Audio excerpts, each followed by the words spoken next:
Good morning, everyone, and welcome to Edges. We're glad you're here. If you would please stand if you are willing and able, and we're going to get started with worship.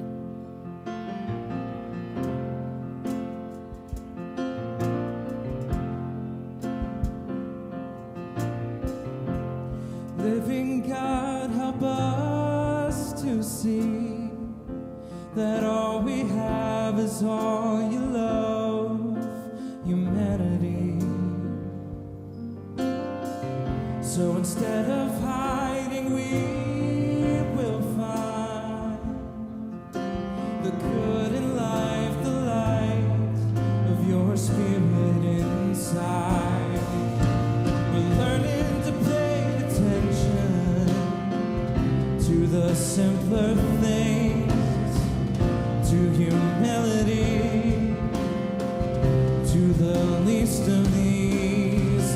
The world is full of what we choose to see. So let it be.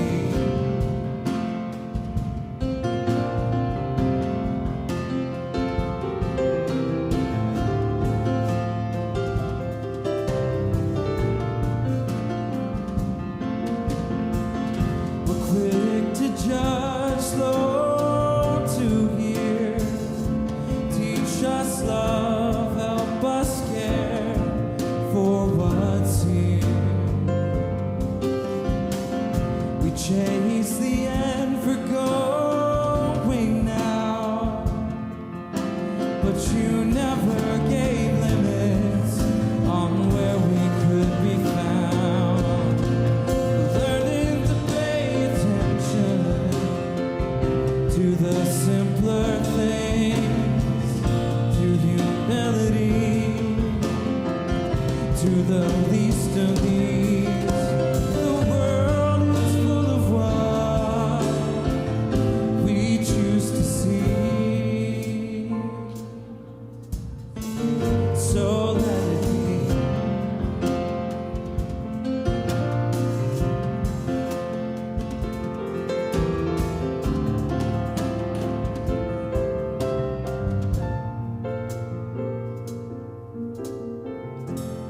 Jesus, teach our souls.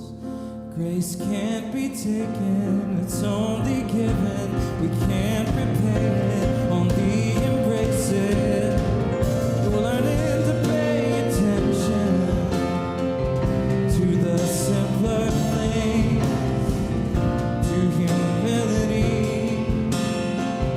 to the least of these.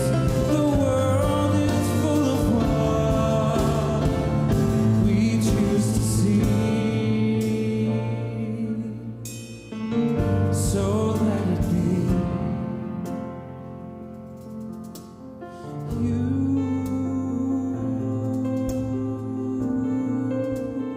Lord, let me see you.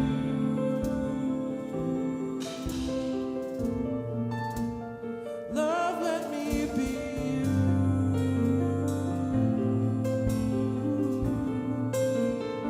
Lord, let me see you.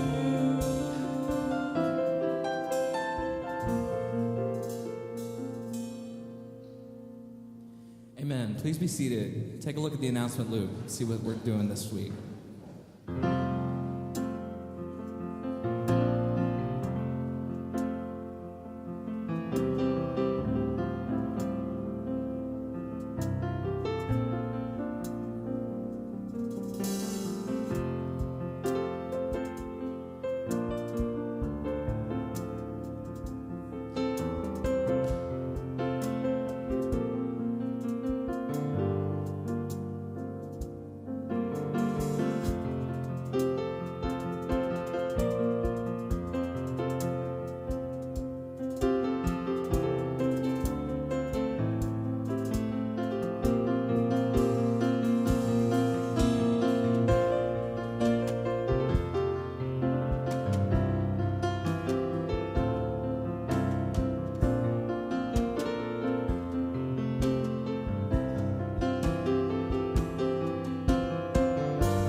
Good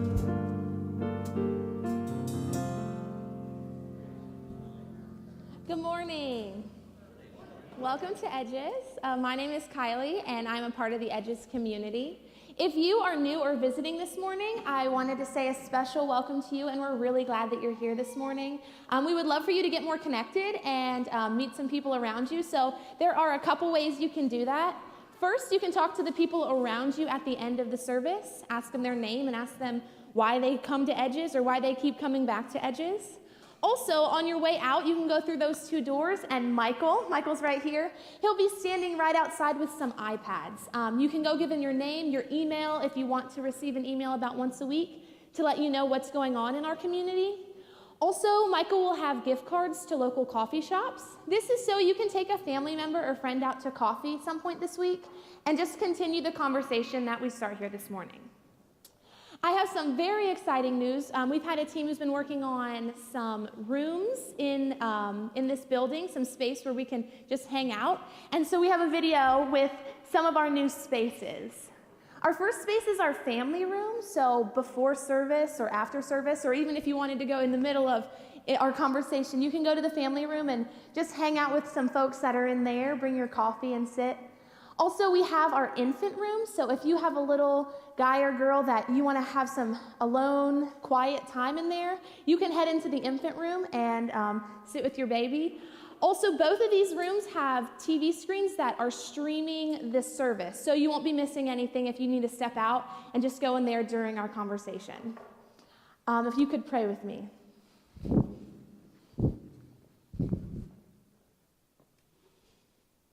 Holy Spirit, open our hearts this morning. Help us feel your love through your presence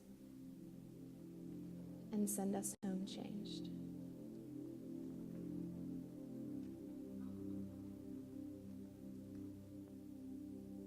As you're willing and able, if you'd please stand.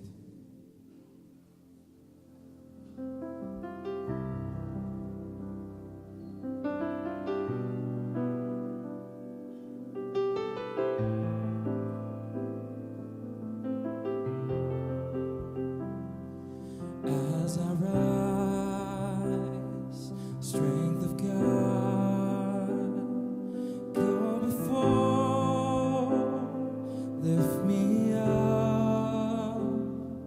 As I wake, eyes of God, look upon, be my side.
Please be seated.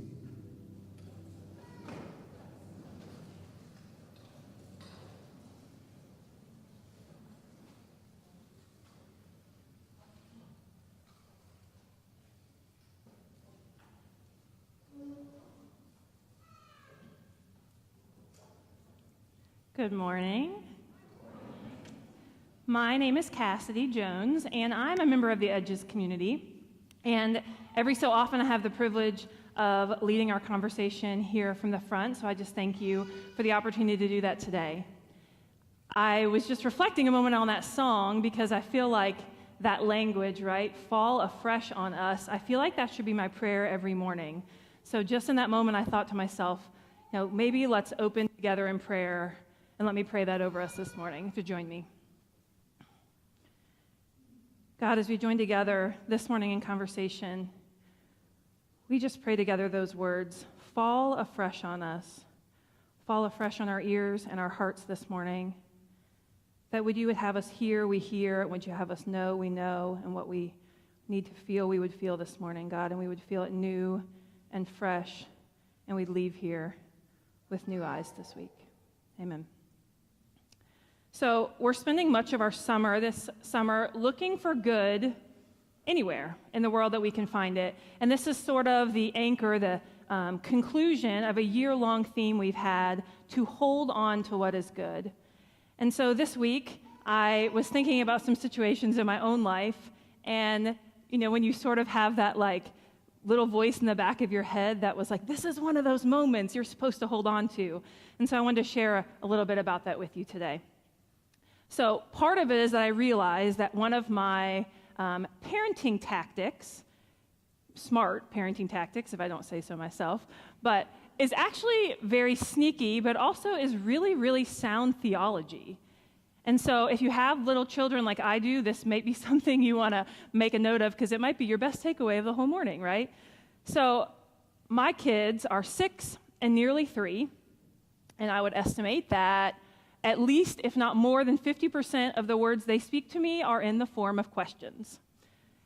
There's probably another 30% that's in the form of whining, but we're going to save that sermon for another day. But questions, they ask so many questions. My littlest, her questions usually come when I'm telling her about something. For example, no, Wally, our dog, needs to go to the bathroom outside. He cannot use your potty, right? I say that to her, and then she answers with my favorite 3-letter word, why? And then I answer her why, and then she answers again with, why? And then all of a sudden we just unleash, the floodgates of whys, and every response I give her, she comes back with the same why over and over and over again. Even when I get to that point of just frustration and I say, honey, I don't know, she says, why? And I don't know. My oldest, my 6-year-old, he is sort of past the why stage, so we don't get the whys quite as often anymore, but we get plenty of other questions, maybe even more questions from him. So just for the last week, I made notes on my phone every time he asked me this kind of question. So here are a few of them. How do shooting stars start shooting? Why does the moon create waves in the ocean? How does the moon create waves in the ocean? Do the people on the other side of the ocean see the same waves as us? Why do bees create their homes in that honeycomb shape? How do bees make honey? Why is that their job?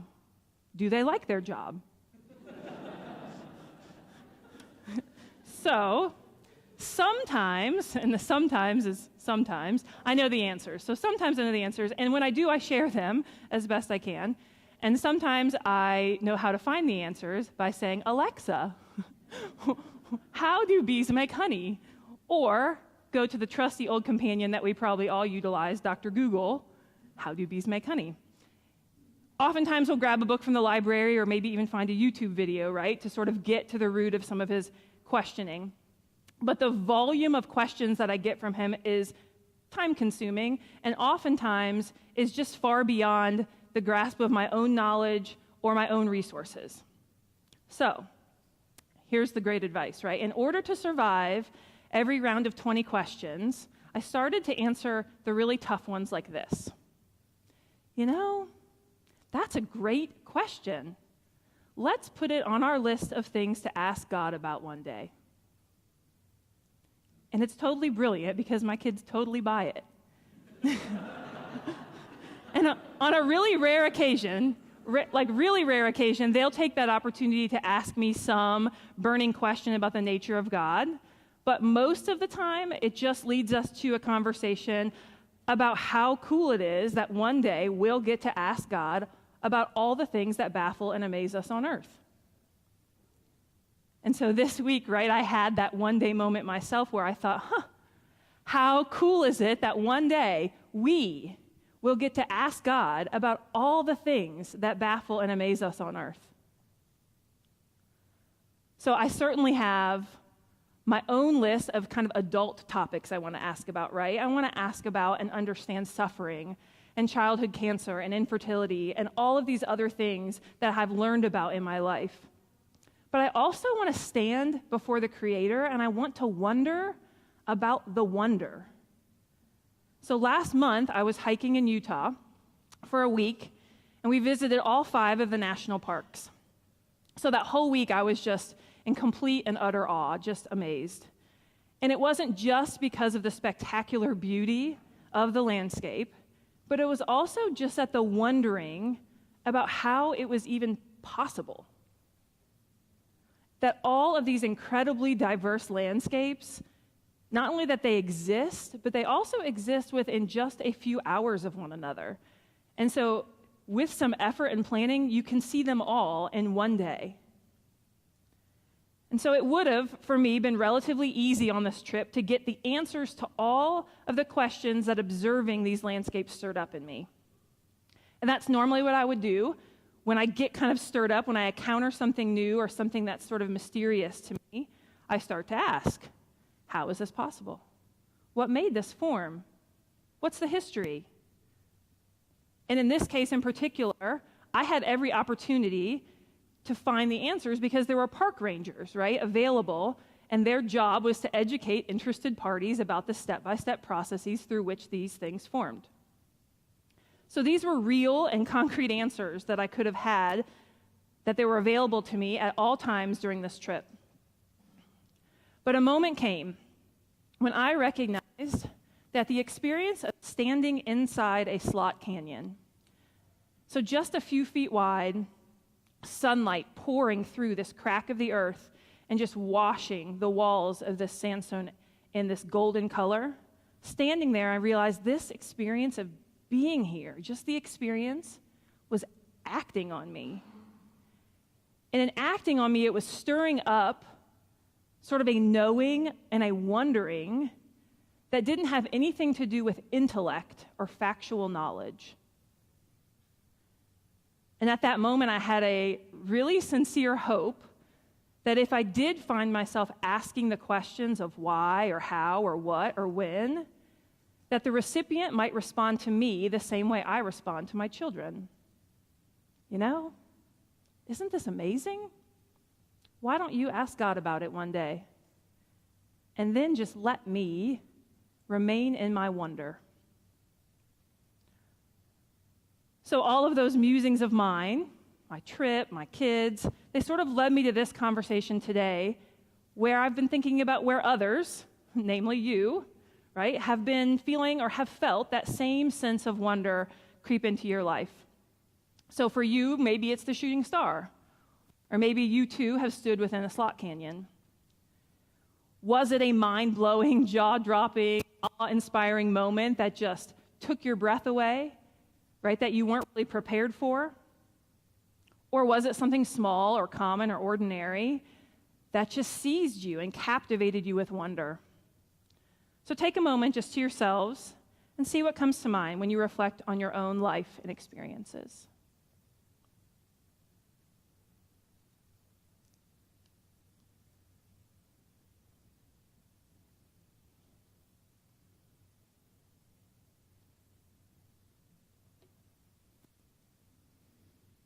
All right, I would love to hear this morning, maybe in just a single word or two, something that in your life has provoked that same childlike sense of wonder. You can call them out.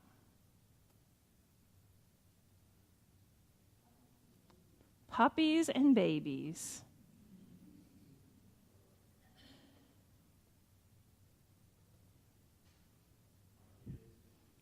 Watching your kids.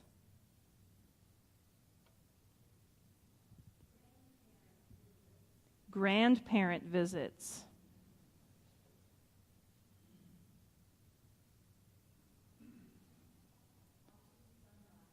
Watching the sunrise.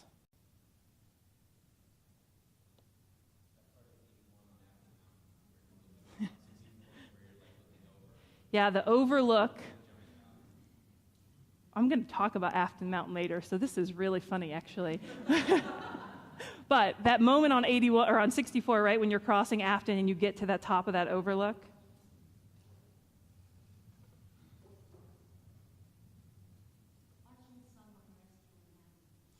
Watching someone rescue an animal.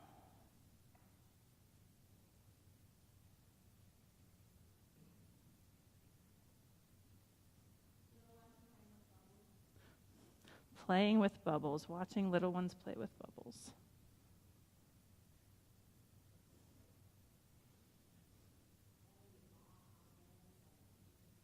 Aha moments as a teacher.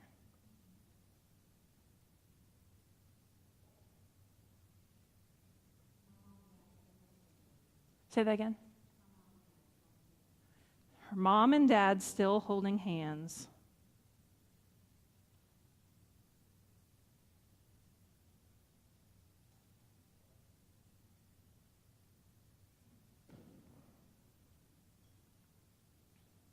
Let's maybe go two more. Other things in your life that have just captured you with wonder.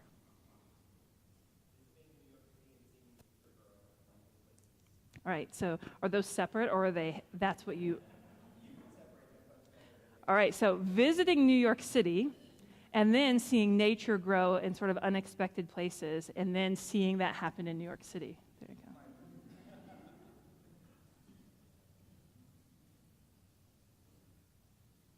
One more. Happiness where you don't expect it to be.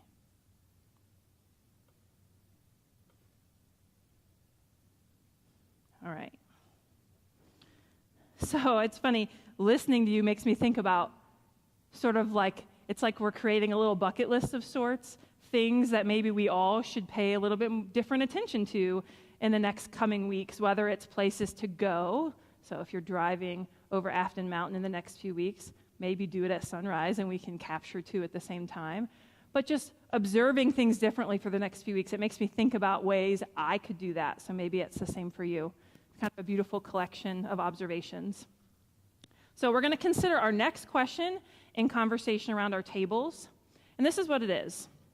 So typically, thinking about yourself, when you come across something in the world that baffles and amazes you, are you okay with the mystery? Or is your first reaction much like mine? You need to understand it. You got to get the answers. You need the facts.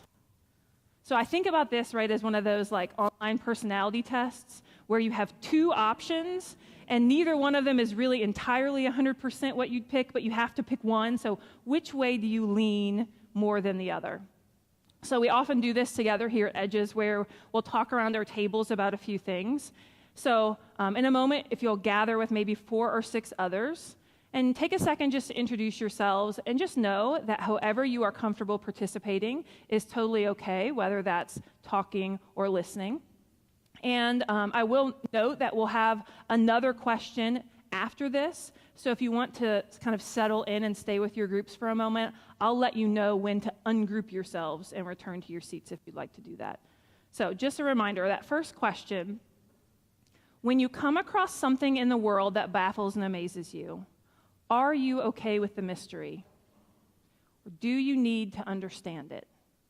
Go.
All right. If I can draw your attention back in, wrap up that final thought there. And since we're in the theme of holding on to things, if you'll hold on to sort of that observation about yourself, we'll kind of reflect back here in a minute about those observations you had about yourself. And like I said, we'll stick together in groups one more time. So if you want to just be able to see the screen, because we'll talk here for a second shortly before we go back to another question. So hold on, like I mentioned, just to sort of the thought you had about yourself, right? What was your observation about yourself? You might want to think back on that here in just a moment. So in the Bible, there's a letter that Paul, who was a missionary, he traveled all over to spread the word of Jesus. He wrote a letter to a specific church community in Corinth. And this was a community that he helped establish. So the letter is recorded in the book that we call 1 Corinthians. And he wrote this letter in response to two things. The first was that he had received a letter from the community in Corinth.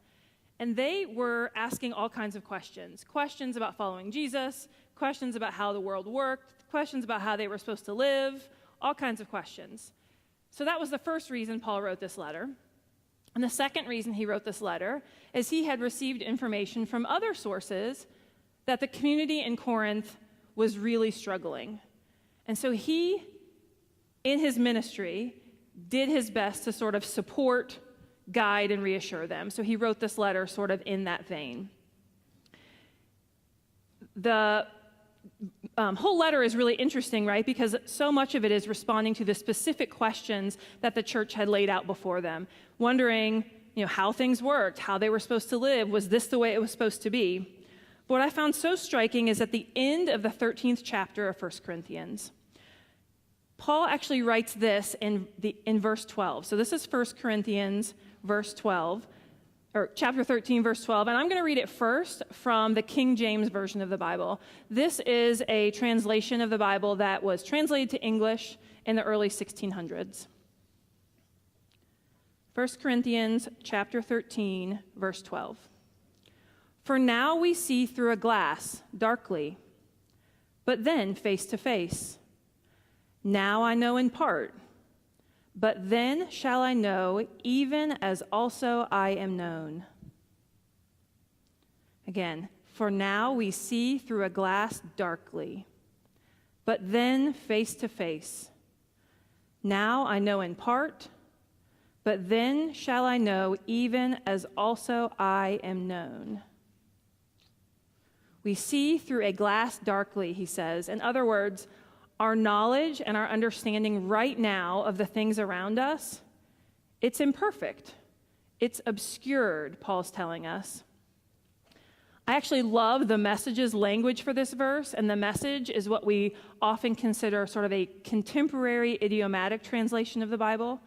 So here's how the Message retells this verse. We don't yet see things clearly. We are squinting in a fog, peering through the mist. But it won't be long before the weather clears and the sun shines bright. We'll see it all then. We'll see it all as clearly as God sees us, knowing him directly just as he knows us. So Paul starts here by sort of acknowledging the reality of the situation in Corinth. We, all of us, don't see things clearly. In fact, the way that you are viewing the world around you might feel very much like squinting through fog. And so, to pull right into our Afton Mountain conversation, if you have driven over Afton Mountain in fog, as I have unfortunately had to do several times, we might be able to have a personal experience with what it's like to see through fog. So Paul's taking it one step further, right? We're squinting through fog, and this is the way that we are seeing the world around us. But he's not telling us that we're just sometimes in the dark about the way things work in the world. What he's telling us is that we are always viewing the world through a dark, obscured glass, peering through mist. So when I first read that verse, I just thought, Well, that's one of those verses that just applies specifically to the church in Corinth, because that was thousands of years ago, and they didn't have all this technology and all this science or Alexa or Google to know things, right, and to understand how the world works. And those are the things that we use to help us see clearly and to understand the world around us. But it's the second half of the verse that's so significant. So let's see if we caught it. Paul does not make this assertion and then follow it up with an admonition or a critique. So he's not telling the people of Corinth that you're looking through the world through obscured glass, so you should do better than that, right? We need to fix that. And that's not what Paul says. What he says is that we, all of us, himself included, we're all squinting through the fog. This is not a criticism, right? It's the truth, the reality of our experiences in a mysterious world. And so what comes next is really an incredible promise. It's this promise that one day we will see it all, and we'll see it all clearly, just as clearly as we are seen by God. So as you're still with your conversation groups, I want to give you a few more minutes here to think about this. You take your observations about yourself from that first question, and we'll ask this: what does this promise, that one day you will see it all clearly, mean for you? How might acknowledging this promise change your living? So let's take a few more minutes together.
All right, if you want to wrap up that final thought,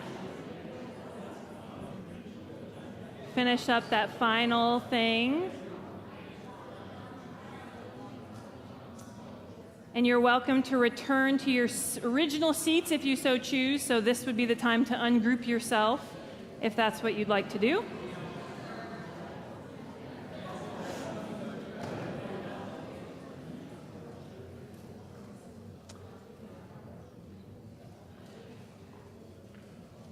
So something that I find so significant, I was just reflecting on your observations and experiences from earlier. So I think about them and I line them up next to those same lists of things for my kids and then line them up next to my own. I just was thinking about how often the wonder comes from our imperfect knowledge.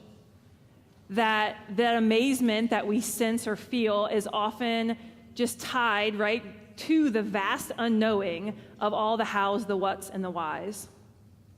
And so what I love about that verse is that Paul sort of affirms us that our unknowing and our wondering is good and true because we can claim that promise, right?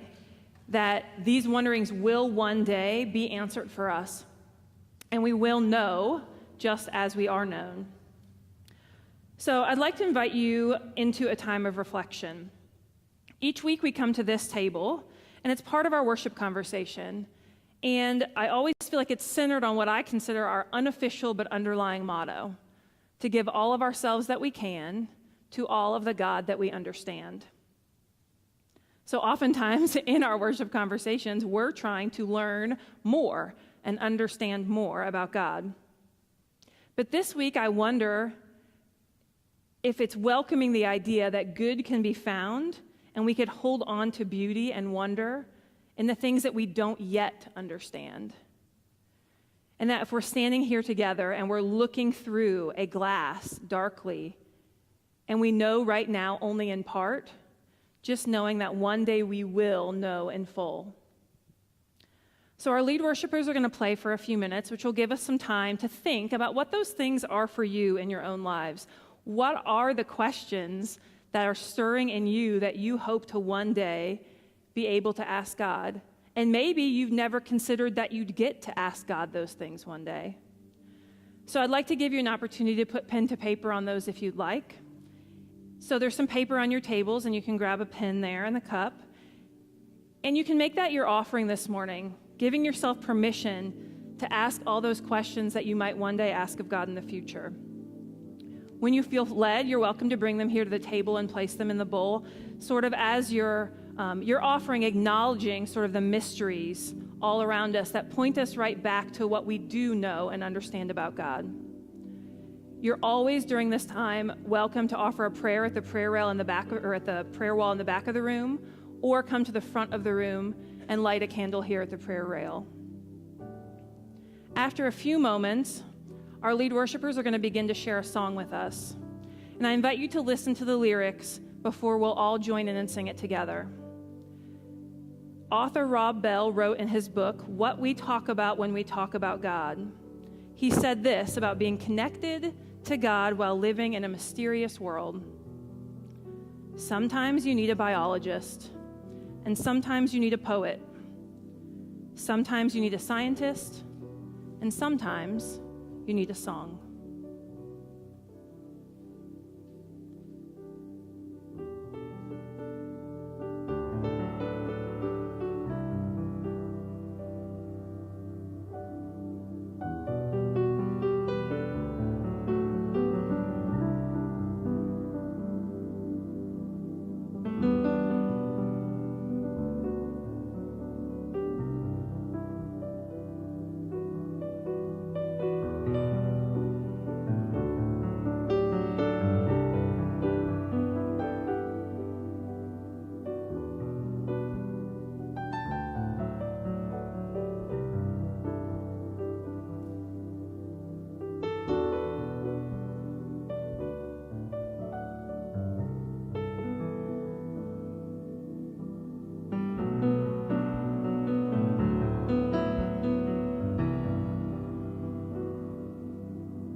point of reference. You spoke to the dark and fleshed out the wonder of life.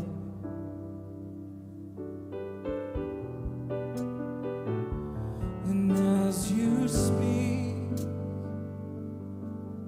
100 billion galaxies are born.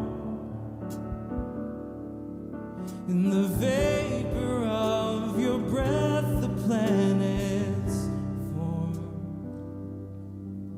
If the stars were made to worship, so will I.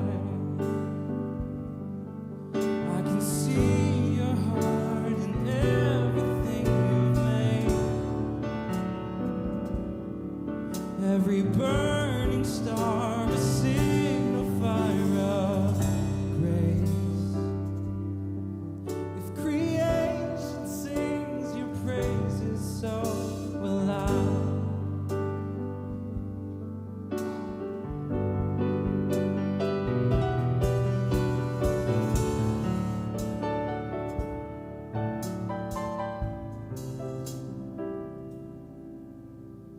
God of your promise, you don't speak in vain, no syllable empty or void.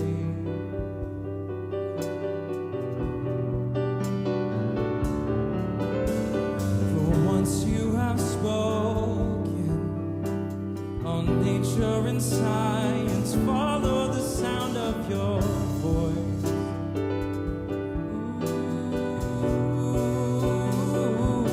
And as you speak,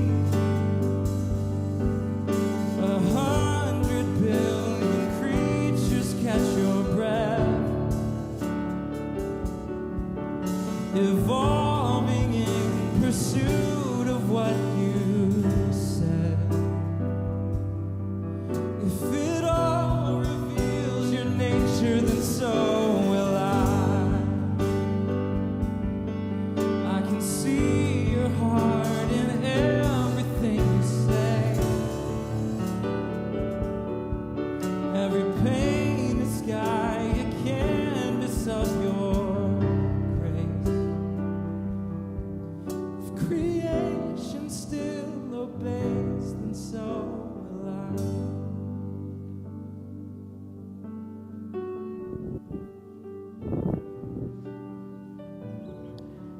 So recently, the questioning from my 6-year-old was about butterflies.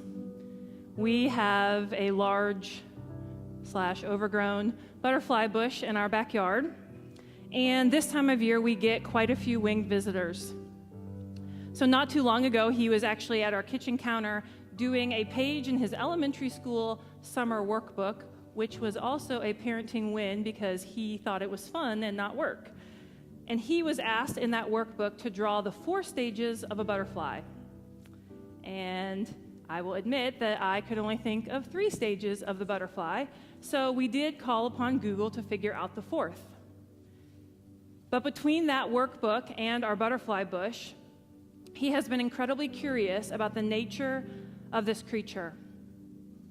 Why would God make caterpillars turn into butterflies?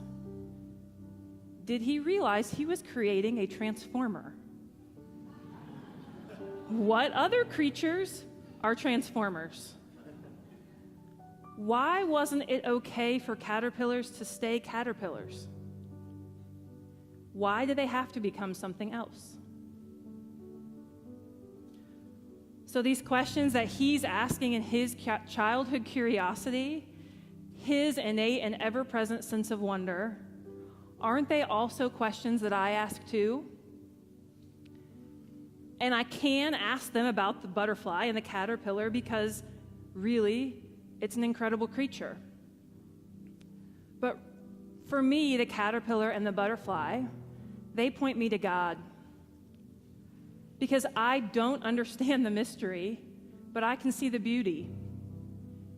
And I don't know the reason, but I know that the same transformation of caterpillar to butterfly has happened in my own life. So when my kid asks me innocently to help him understand the caterpillar, I get the privilege of pointing him to God. And when I look around the world, especially at all the small and the ordinary, the common things, that all of creation can also point me to God over and over again if I'm open to the wonder. Because, as Luke just sang, I can see your heart in everything you made. And if creation sings your praises, so will I. So if you'll stand and join me, we'll sing that song together now in worship.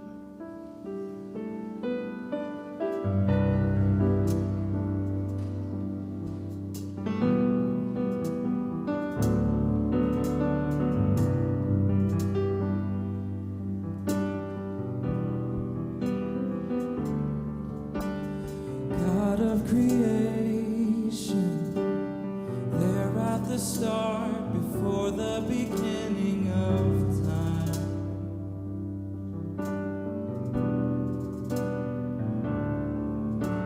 With no point of reference, you spoke to the dark and fleshed out the wonder of life.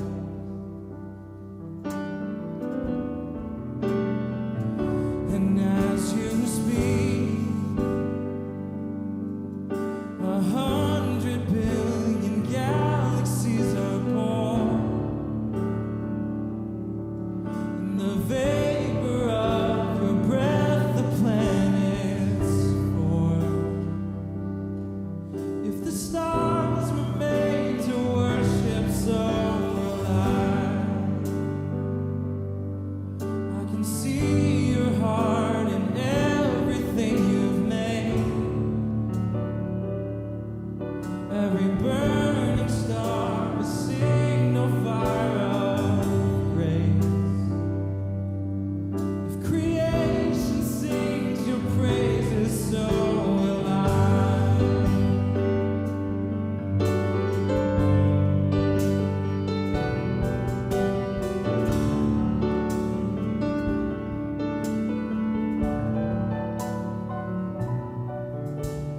God of your promise, you don't speak in vain, no syllable empty or void.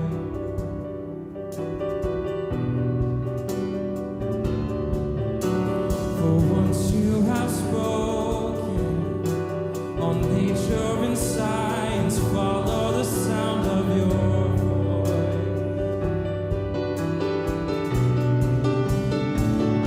And as you speak, 100 billion creatures catch your breath, evolving in pursuit of what you said. If it all reveals your nature, so will I. I can see your heart in everything you say. Every painted sky, a canvas of your grace. If creation still obeys you, so will I. If the stars were made to worship, so will I.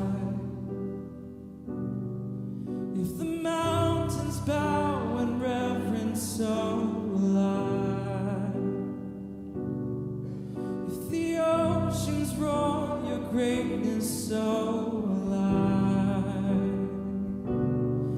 For if everything exists to lift you high, then so will I. If the wind goes where you send it, so will I. If the rocks cry out in silence, so will I. If the sum of all our praises still falls short, then we'll sing again 100 billion times.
What measure could amount to your desire?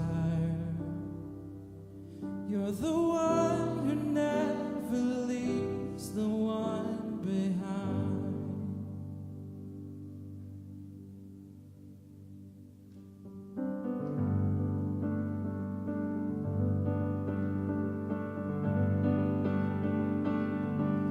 Have you ever seen the wonder in the glimmer of her sight? As the eyes begin to open and the blindness meets the light. If your house so set, I see the world in light. I see the world in wonder. I see the world in life, bursting in living color. I see the world your way, and I'm walking in the light. Have you ever seen the wonder in the air of second life? Having come out of the waters with the old one left behind. If your house owes it, I see the world in light. I see the world in wonder. I see the world in light, bursting in living color. I see the world your way, and I'm walking in the light. I see the world in grace. I see the world in gospel. I see the world your way, and I'm walking in the light. I'm walking in the wonder. You're the wonder in the wild, turning wilderness to wonder. Ooh, I say, I see the world in love. I see the world in freedom. I see the Jesus way. You're the wonder in the wild.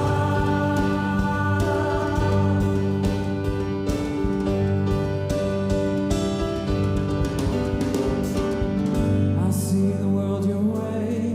I'm not afraid to follow. I see the world your way, and I'm not ashamed to say so.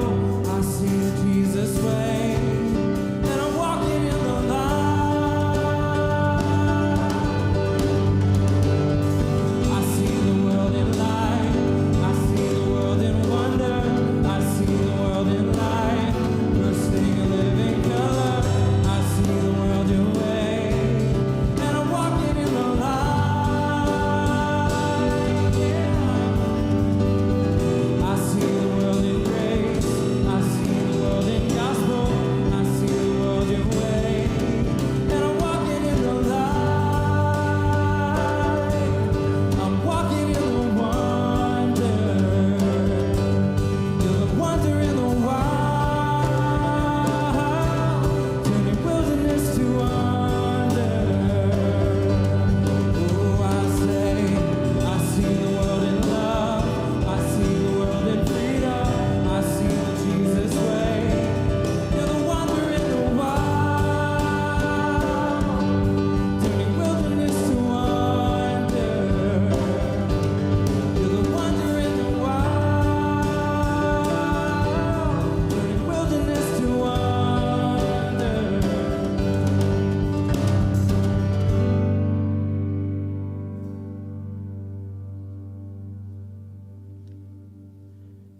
So, in the continued words of author Rob Bell, I want to read a quote. Whatever we say about God always rests within the larger reality of what we can't say.